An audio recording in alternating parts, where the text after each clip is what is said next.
Aten Capital les canta las 40.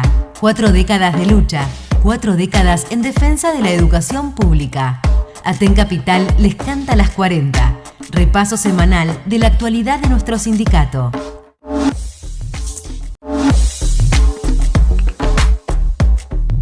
Hola, buen día, buenas tardes. Estamos nuevamente en un XL Aten les canta las 40. Hoy con la compañera secretaria gremial, Micaela Marota. Hola, Mica. Hola, buen día, Laura. Buen día, compañeros, compañeras. Un saludo primero a toda la audiencia de toda la provincia que nos escucha. Es muy importante que lo que desarrollamos acá en Capital y que seguramente muchos compañeros y compañeras también desarrollan en otros puntos de la provincia puedan conocer cómo venimos también desarrollando algunas acciones o algunos temas que abordamos, ¿sí? En este XL profundizamos en algunas temáticas para que vayamos aprendiendo y demás como trabajadores de la educación. Y en esta instancia, Mica preparó un tema muy importante para este XL. Sí, bueno, venimos de varias semanas en las cuales tuvimos una jornada unificada, una asamblea multitudinaria de más de 2.300 compañeros que votó una jornada de lucha, se hizo una marcha muy importante, todo esto en el marco de lograr la reapertura de la mesa salarial porque el salario no nos alcanza. Y en ese sentido, para hacer el reclamo de que el salario no nos alcanza, tenemos que conocer cómo está compuesto el salario, y muchos compañeros y compañeras, ante las amenazas tanto del gobierno como de la burocracia sindical TEP, respecto de la posibilidad de haber descuentos por la jornada de lucha, nos han preguntado cómo darse cuenta en el recibo de sueldo si hay descuentos o no, o si cobraron bien o no. En ese sentido, bueno, pensamos, obviamente va a ser una explicación bastante amplia porque no nos va a dar el tiempo para explicar punto por punto, pero una explicación de cómo se lee el recibo de sueldo y qué ítems por ahí son importantes para tener en cuenta. Muy bien. Vamos a compartir una placa para que puedan ir siguiendo la lectura. En primer lugar, el recibo tiene como 3 partes. Una es todos los datos de quién es la persona, DNI, número de legajo, lugar de pago. Ahí donde ustedes ven que dice LP es el lugar de pago. Eso es súper importante que puedan tenerlo en cuenta y saber cuál es el código de lugar de pago de cada una de sus instituciones. Porque después, cuando nosotros hacemos los reclamos, los formularios de reclamo, tenemos que saber en qué escuela fue que se hizo mal la liquidación o que pasó. Hay algo que no está bien. Además está la categoría y los días liquidados. Eso también es importante porque a veces hacemos una suplencia de 20 días, como se denomina, se cierra la vuelta, pero distrito cerró la vuelta y como no terminó todavía la suplencia, paga los 30 días. Y después, al próximo mes, esos 10 días que pagó de más, los descuenta de un plumazo, que después para devolverlos no son tan rápidos. Exactamente, después tenemos que estar haciendo acciones para que el gobierno nos pague el salario. Entonces hay que tener en cuenta la cantidad de días que uno va trabajando, sobre todo si está en distintas escuelas, es importante tener en cuenta eso. Después, bueno, en la parte que dice periodo sale qué es lo que se está pagando. Si es, en este caso dice liquidación septiembre de 2025, dice activo porque era una compañera, en este caso, que estaba trabajando. Puede decir cese si terminó la suplencia.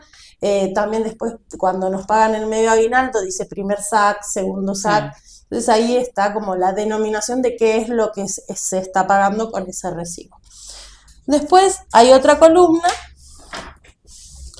que dice remuneraciones, que es la columna del medio, sería. Muy bien. Que eso es todo lo que nos pagaría y se completa con el bruto, ¿no? Ahí lo vas a detallar bien. Eso sería lo que ingresa. En esa columna está, a grandes rasgos, lo que ingresa, y en la columna de retención es lo que nos retiene. El punto número 1, si ven, tienen los numeritos al costado, es asignación de la categoría. Eso es lo que conocemos como el básico, que se compone de unos puntos, porque cada cargo tiene una designación de una cantidad de puntos, y ese punto tiene un valor.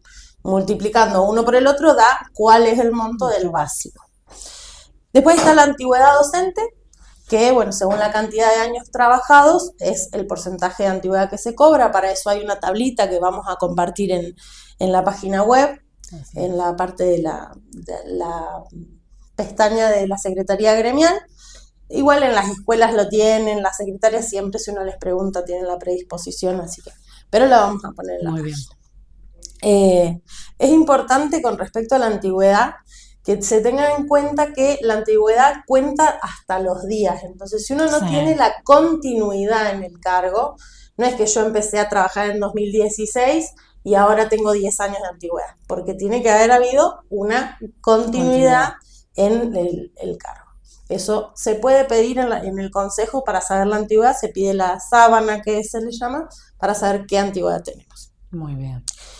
En el punto número 3 está la ubicación por zona, que eso no hay que confundirlo con la zona desfavorable.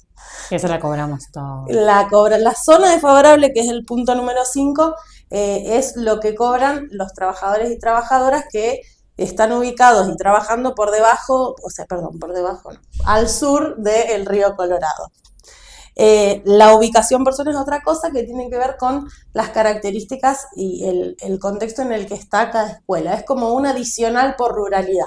Exactamente. Está la zona A, la zona B, la zona C y la zona D. Eso es un porcentaje. La zona A cobra el 10%, la zona B cobra el 20%, la C el 40% y la D el 80%.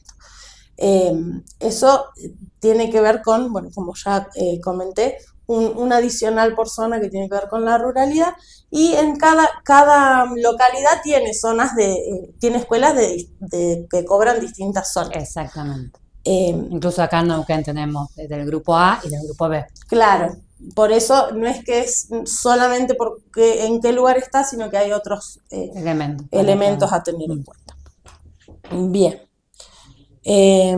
Después tenemos el adicional de estado docente, que ese cuando cumplimos los 10 años de antigüedad se suma, se deja de cobrar. Obviamente nosotros estamos en contra de que eso ocurra porque se achata la escala salarial.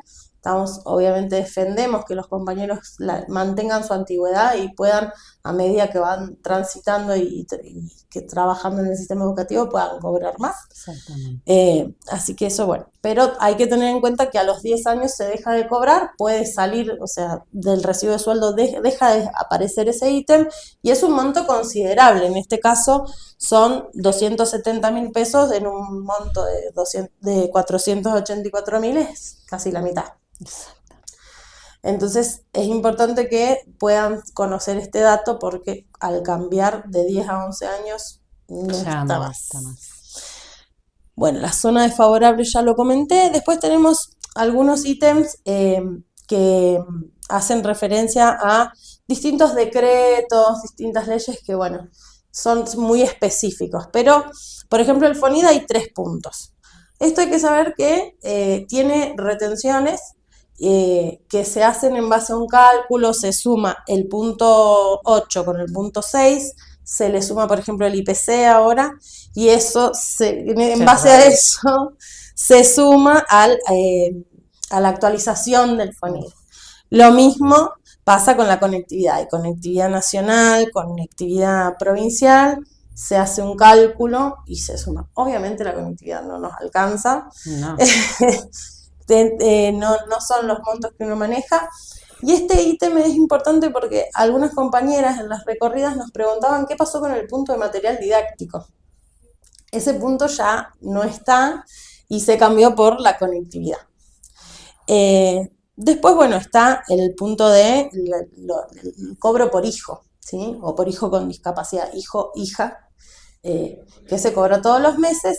Pero es importante que los compañeros y compañeras sepan que tienen que presentar el certificado de escolaridad, que lo cobra solo uno de los progenitores, no lo pueden cobrar los dos, y que para eso ese certificado tiene que estar antes de abril en la escuela para hacer la presentación, porque si no, no se puede reclamar después el cobro.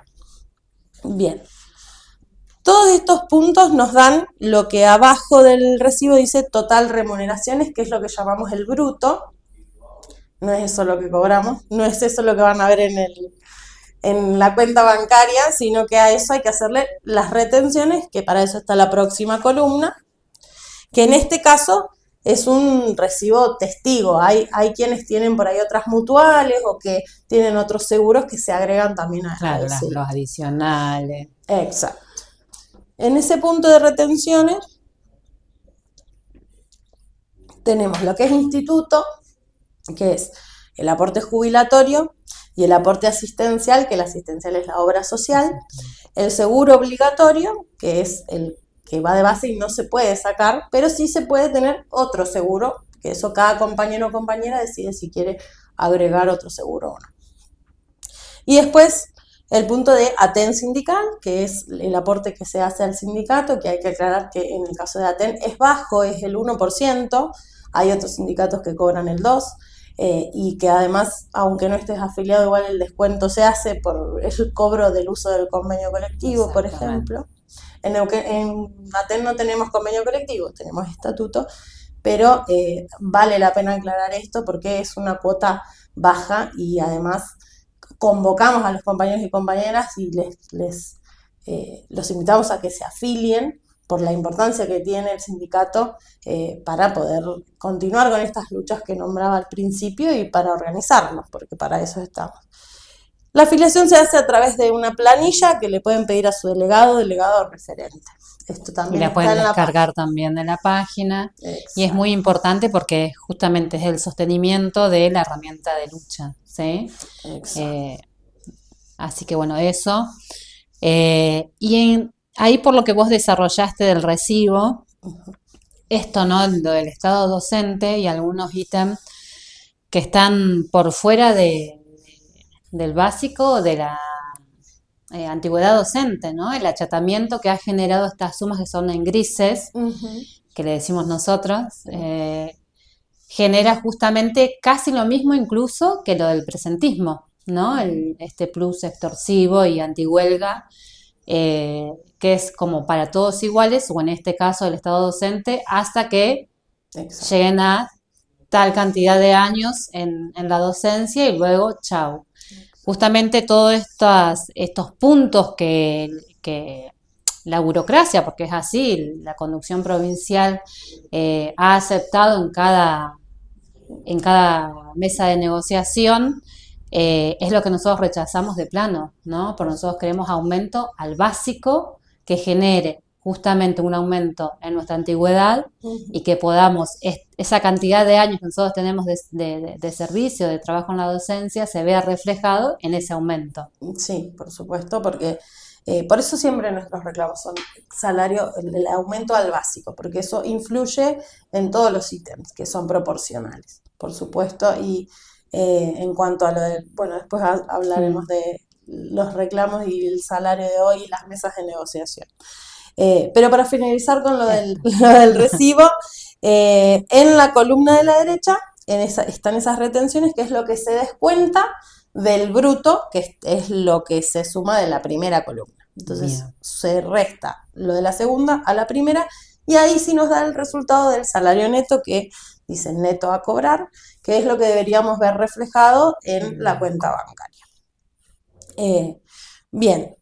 Dicho esto, obviamente hay puntos que hay que explayar de dónde viene el FONIC, de cómo surge, qué significa, que eso lo podemos profundizar en todo caso en otro XL. Si alguna compañera quiere comunicarse con nosotros, tenemos la predisposición para poder incluso dar alguna capacitación sobre esto, pero es muy importante que sepamos cómo se lee el recibo para poder saber y hacer los reclamos. Y en este sentido, en esto que decías, Lau, en todas las recorridas nos están diciendo que, bueno, el salario no alcanza, hay compañeras que no llegan a fin de mes, ni siquiera pueden acceder al doble turno, y hay compañeras, por ejemplo, en nivel inicial, aún sin trabajo, sin un solo trabajo. Claro, entonces, desocupación.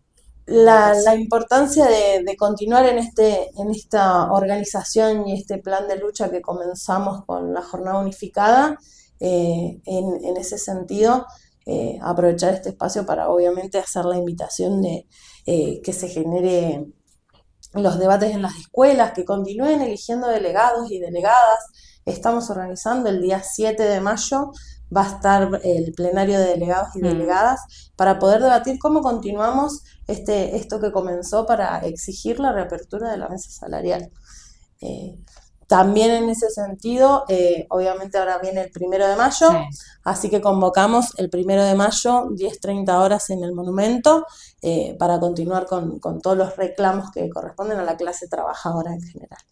Y desde Aten Capital estamos organizando junto con las opositoras un encuentro de trabajadores en toda la provincia, porque obviamente una mesa de negociación hay que reabrirla, pero corresponde que todos los compañeros y compañeras se vayan sumando a este reclamo. Incluso ya hay compañeros que se están organizando y hacen campañas de fotos por ahí en las seccionales que no conduce la oposición, que son TEP, pero se han organizado para poder exigir esta reapertura de la mesa salarial. Exactamente. Así más o menos empezábamos en este XL, ¿no? Que los compañeros y compañeras puedan quizás replicar lo que venimos generando desde las opositoras, porque el salario no alcanza acá en Neuquén Capital, en Plotier, en Chosmalal tampoco, y así incluso en el resto del país. Por eso las grandes luchas que se dan a nivel nacional, como en Chubut, como pasó lo de Córdoba, que digamos, se dio algo muy parecido acá, incluso profundizó la burocracia de la Celeste en Córdoba porque metió a la policía dentro de la asamblea de delegados departamentales. Así que convocamos a los compañeros y compañeras de otros puntos de la provincia a que se organicen, a que debatan la necesidad de que esta conducción provincial llame a asambleas para poder organizar de conjunto un plan de lucha provincial, pero también exigirle a la CETERA. Por supuesto, y además desde ya la solidaridad con todas esas luchas, la exigencia a la CETERA y a todas las centrales sindicales que llamen, porque tampoco es la docencia la única que tiene el problema de no llegar a fin de mes. La clase trabajadora en general está pasando por momentos muy complejos, se vienen muchas reformas, bueno, ya hemos hablado sobre eso, pero es importante que podamos mantenernos en el camino de la organización y la lucha. Y la coordinación con los sectores, como estamos haciendo con estatales y demás. Así que, bueno, nos vamos a un pequeño bloque, a un pequeño cierre de este bloque y continuamos también con un invitado especial en este XL, donde nos abordará sobre las competencias, cómo se vienen cambiando las competencias de título también en el marco de las reformas educativas que están llevando adelante el gobierno, pero también en complicidad con la burocracia sindical de Neuquén.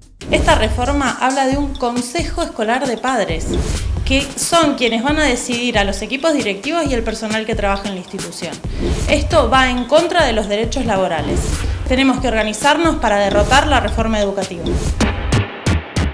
En Neuquén no dejamos pasar la reforma laboral y nos enfrentamos a todas las reformas que impuso el peronismo, como la de nivel medio. El gobierno nacional quiere imponer la ley de libertad educativa, que está muy alejada de las necesidades de nuestros estudiantes. Por el contrario, es la continuidad de la reforma laboral a pedido de los grandes empresarios y el FMI. Lo único que buscan es privatizar la educación y que el acceso sea para unos pocos. Por eso necesitamos estar organizados. En este segundo bloque estamos con el compañero Colque, Carlos, ¿no? Delegado de una escuela de acá de Neuquén Capital. Él nos va a desarrollar todo, nos quedó un bloque muy corto, así que es muy importante que presten atención a este tema, compañeros y compañeras de nivel medio y técnico. Sí, buenas, ¿cómo están? Sí, más que nada lo que venía a hablar mis aportes en relación a los cambios de incumbencia de título que se están llevando adelante en el nivel medio. Exactamente. En relación a que a partir del año pasado, con la implementación de la reforma curricular en media, ha habido distintos cambios, ¿bien? Que ha llevado a ciertos títulos quitarles ciertas incumbencias y esto generó problemas. Por ejemplo, en el área de lenguajes, ha pasado hace poco, digamos hace un par de meses, que los que son profe de historia, de teatro, pasaron a ser considerados como supletorio, habilitantes en la materia, cosa que después, a partir de una lucha que hacen las compañeras ahí sentadas en el consejo, la Junta saca un comunicado rectificando eso, que ha habido un error, entre comillas, digamos, las incumbencias. Entonces la pregunta que viene ahí tiene que ver cuáles son los criterios que definen la incumbencia de cada docente, digamos, en cada título. Yo como compañero suelo aconsejarles siempre a los demás profes esto de que actualicen sus incumbencias porque constantemente están cambiando las incumbencias. Yo pertenezco al área de sociales y esto lo estoy viendo a diario. Por ejemplo, en el caso de historia, ha pasado de que siendo habilitantes en geografía en el CBC, que vence el primer y segundo año, han pasado hoy en día a ser supletorios. En economía directamente no pueden inscribirse porque no figuran. Y también tiene que ver una cuestión de la especificidad de las materias, que se ha ido perdiendo en algunos casos, sobre todo en el área de economía, digamos, de profes que de golpe pasan a dar ciertas materias de contabilidad, cuestiones de números, digamos, y hoy en día tienen que dar un enfoque más social. Eso implica que no todos tienen la formación específica y es necesario tratar de ahí de orientar. Muchos compañeros estudian, se ponen a leer, todo, pero bueno, tienen que ver con estas reformas que van quitando especificidad a los títulos del nivel medio. Más que nada eso, y también, bueno, esto que vuelvo a repetir, digamos, que de alguna manera sea claro esta cuestión de las incumbencias, de los criterios que se llevan adelante, y también esto, vengo a hablar de todos los contenidos de cuarto año que todavía recién se están elaborando, digamos, se implementa esta reforma en el cuarto año del nivel medio, y vemos que todavía no hay contenidos, entonces cada escuela está haciendo lo que puede ahí, lo que genera una fuerte fragmentación y segmentación de nuestro sistema educativo, digamos, porque un docente que tiene 5, 6, 7 escuelas, pasa esto de que va a una escuela, me piden una cosa, en otra escuela doy de otra manera. Entonces hay una sobrecarga de trabajos, claramente que se ve y que genera en nosotros cansancio, digamos. Sumado también a la cuestión de cursos sobrecargados, sobre todo en los segundos años, más que nada, que ha generado toda esta reforma y en la que yo veo claramente un vaciamiento curricular, digamos, cada escuela, cada docente hacemos lo que podemos, pero hay cuestiones que ya nos sobrepasan, digamos, en la cuestión de la formación docente. Bien, Carlos. Un aporte solamente, yo trabajo en media, también soy del área sociales, tengo título supletorio para dar en el área de las sociales. Es muy importante lo que vos señalás de las incumbencias, ¿no? El cambio que hace justamente el Consejo de Educación con los títulos de grado particularmente, que es muy grave y que no son públicos. Sí. Porque los compañeros se enteran cuando van a tomar una materia que no tienen, digamos, que en vez de docentes que la dé, salen como supletorios o habilitantes. Entonces esto de que denunciaron los compañeros y compañeras de teatro viene pasando también en otras materias, por eso es muy importante que los compañeros y compañeras estén organizados y atentos, así como, digamos, ustedes que vos sos delegado de la escuela de auxiliares técnicos de la medicina. Ahí está, por eso te habías presentado.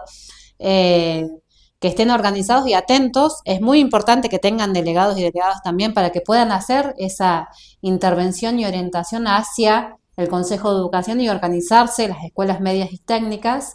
Y en lo de cuarto año también es tremendo lo que está pasando, que tiene que ver, no es con una improvisación, que muchas veces dicen, ¿no? La improvisación de la reforma, sino porque hubo una política justamente a que sea así, para que desorganice y fragmente cada vez más a los compañeros, ¿sí? Frente a la flexibilización, más tarea, polifunción, y todo eso. Por eso seguimos denunciando la reforma educativa que viene llevando adelante el gobierno, en conjunto obviamente con la burocracia sindical. Sí, claramente tiene que ver consecuencia de esta reforma que lleva a esto, lo que digo yo, la pérdida de especificidad de títulos. Esta genera como cierta, de alguna manera, ¿cómo puedo decirte? Genera dudas a veces en el docente de qué materias puedo dar al final, digamos, por esto, de que tengo que estar averiguando si esta materia puedo darla o no. El año pasado podía darla, este año ya no. El año pasado era docente, ahora soy habilitante, ahora soy supletorio. Tiene que ver con todo esto, ¿no? Toda esta cuestión de, más que nada, de ver y revisar los criterios, digamos, de incumbencia. Así es. Bueno, muy interesante. Estén atentos a cualquier situación que se dé. Comuníquense con los referentes, con los delegados y delegadas de cada escuela frente a alguna situación, y le exigimos particularmente al gobierno y al Consejo de Educación que frente a este avance también se publiquen las competencias, que sean públicas, como fueron antes, ¿no? Que no es solamente individual que uno manda el email, que es lo correcto cuando uno se inscribe, pero si van cambiando las competencias, también que sean públicas, porque es un deber del Consejo de Educación que sean públicas las competencias de cada título. Y nosotros, por supuesto, como compañeros y compañeras y como sindicato, veremos qué acciones llevaremos adelante cuando nuestros derechos se vean afectados en ese cambio. Sí, gracias. Así que muchas gracias, Carlos, por tu aporte, y nos vemos en el próximo programa en otro XL Aten les canta las 40. Esto fue Aten Capital les canta las 40, el repaso semanal de la actualidad de nuestro sindicato.